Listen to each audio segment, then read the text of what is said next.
Hello दोस्तों, स्वागत है आप सभी का स्लीपी क्लासेस में। दोस्तों, मेंस अ डे इनिशिएटिव में आपका एक और बार स्वागत है। हर साल ये इनिशिएटिव आता है, फ्री इनिशिएटिव रहता है जहां पर हम मेंस का एक सवाल हर रोज़ डिस्कस करते हैं। दोस्तों, इस बार जो मेंस का इनिशिएटिव है वो एक और जो चीज़ इसमें खास है वो क्या है कि शेड्यूल के साथ है कि आपको डेली शेड्यूल दिया गया है कि कौन सा सब्जेक्ट कब डिस्कस होगा। पैरेलली दोस्तों, ये तो है एक फ्री इनिशिएटिव, कहलाता है मैड। अगर आप चाहते हैं और चीज़ों के बारे में और ज़्यादा क्वेश्चन सॉल्व करना मेंस के, जहाँ पर 5 या 6 सवाल हर रोज़ डिस्कस हो रहे हैं, आप हमारा मेंस का क्रैश कोर्स भी ज्वाइन कर सकते हैं और टेस्ट सीरीज़ भी ज्वाइन कर सकते हैं। दोस्तों, ये सभी कुछ हमारी वेबसाइट sleepyclasses.com पर अवेलेबल है। अगर आप मेंस दे रहे हैं और थोड़ा सीरियस अटेम्प्ट देना चाहते हैं, डेफिनेटली ज्वाइन कीजिए। बहुत ही कॉस्ट इफेक्टिव तरह से आपके लिए हम बेस्ट कंटेंट अवेलेबल करवा रहे हैं। तो चलिए दोस्तों, देखते हैं आज का सवाल। Hello everyone, welcome to sleepy classes. आपके 36 डे आंसर राइटिंग प्रोग्राम का आईआर का क्वेश्चन डिस्कस करते हैं आज। सो क्वेश्चन था, Indo Russian cooperation has been limited to energy and defence sector when India has so much to offer, comment. तो इस question में जो एग्जामिनर की डिमांड है वो क्या है कि एनर्जी और डिफेंस सेक्टर में तो इंडिया और रशिया कंबाइनली काम कर रहे हैं, लेकिन इसके अलावा और कौन से सेक्टर्स हैं जहाँ पर इंडिया और रशिया की जॉइंट कोलैबोरेशन में कुछ चीज़ें हो रही हैं। एक तो आपको वो बताना है। दूसरी चीज़ आप क्या कर सकते हैं, आप फर्दर स्कोप भी बता सकते हैं कि कौन कौन से दूसरे सेक्टर्स हैं या कौन कौन से वो एरियाज़ हैं जहाँ पर इंडिया और रशिया इन फ्यूचर कोलैबोरेट कर सकते हैं।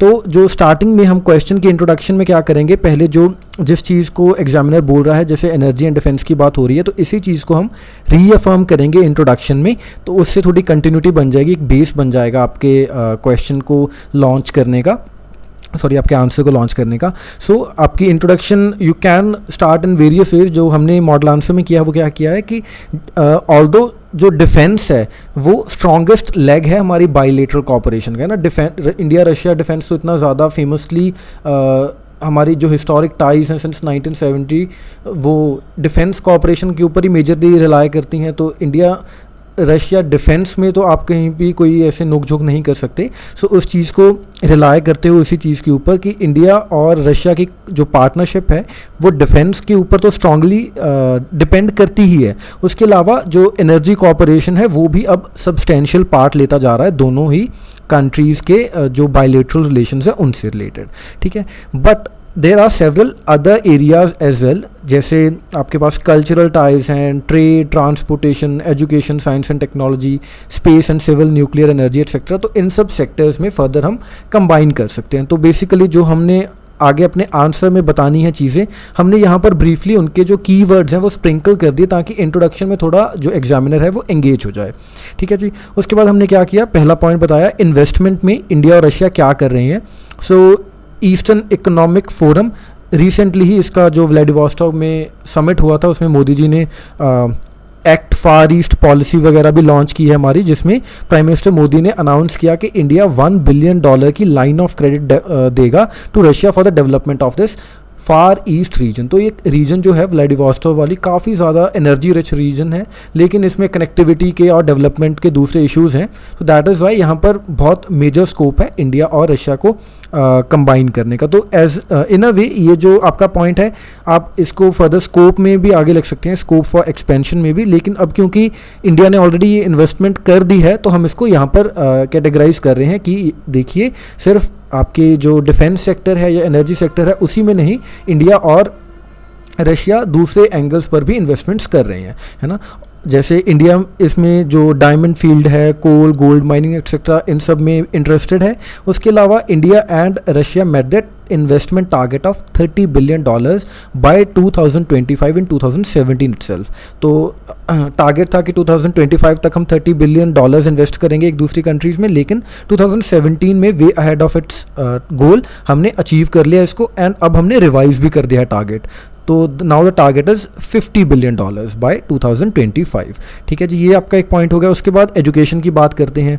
तो दोनों कंट्रीज़ डायरेक्ट कॉन्टैक्ट्स को प्रमोट कर रही हैं, एजुकेशनल इंस्टीट्यूशंस को, एंड मोरओवर एक दूसरे के जो एकेडमिक क्रेडेंशियल्स हैं उनको रिकग्नाइज भी करती हैं। यानी इंडिया की जो डिग्री है वो रशिया में भी वैलिड है एंड वाइस वर्सा। नेक्स्ट हमारे पास टूरिज्म सेक्टर है।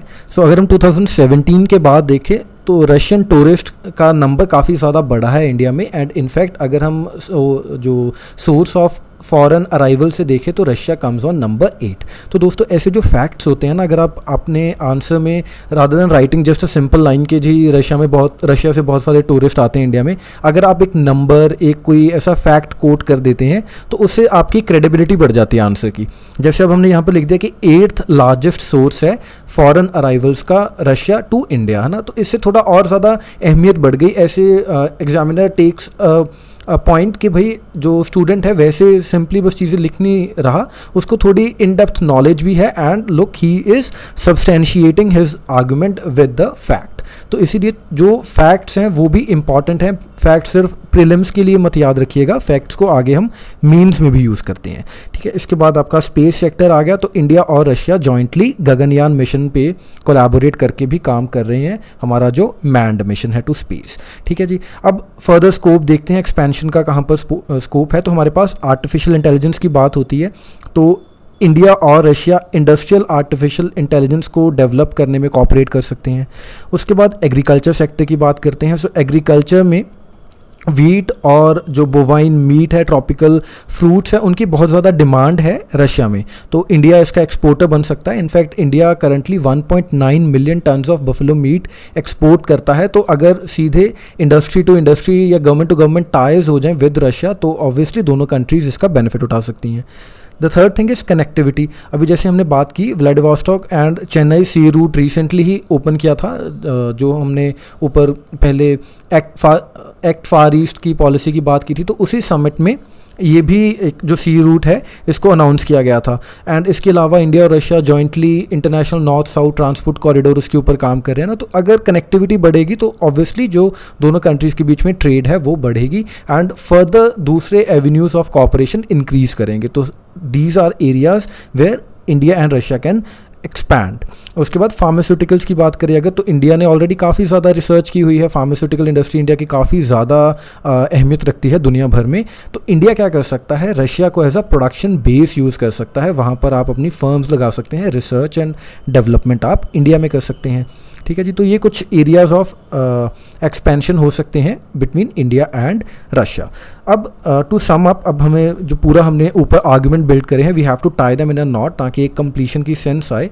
तो हम इसको समराइज़ करेंगे इन अ वे कि जो वॉल्यूम एंड स्केल है डिफेंस एंड एनर्जी सेक्टर के केस में कॉपरेशन का, वो काफ़ी ज़्यादा है इंडिया एंड रशिया के केस में।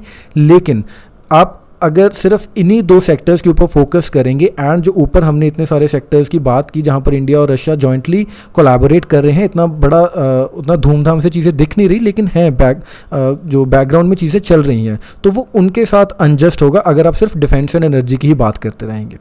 तो अब प्रेजेंटली अगर हम देखें, जैसे इससे पहले 1991 के टाइम पे हम ले चलते हैं पूरा फोकस, कि उससे पहले तो इंडिया अपना मॉडल फॉलो कर रहा था एंड बाईपोलर वर्ल्ड था, तो इसीलिए ज़्यादा कुछ डेवलपमेंट्स हुई नहीं, सिर्फ डिफेंस तक ही सीमित रहीं चीज़ें या एनर्जी तक सीमित रहीं।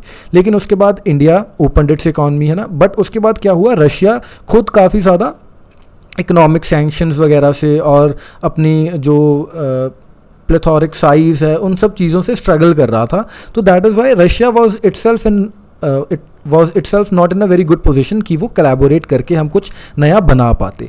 लेकिन अब रशिया इज़ स्ट्रॉन्ग इनफ कि वो अपने इकोनॉमिक सैंक्शंस वगैरह को ओवरकम करते हुए it can prove substantial aid, and India भी अब क्योंकि एक काफ़ी बड़े साइज़ की रिकग्नाइजेबल इकॉनमी बन चुका है, तो अब हमारे पास जो आगे ग्रीनर पैस्चर्स आते हैं जहाँ पर इंडिया और रशिया जॉइंटली कोलैबोरेट करके काम कर सकते हैं। इससे पहले दोनों ही कंट्रीज़ की अपनी अपनी प्रॉब्लम्स थी, लेकिन अब दोनों countries they are on their feet and अब काफ़ी ज़्यादा हम मान कर चलते हैं कि हमारे पास एवेन्यूज़ हैं to collaborate. So that is all, thank you.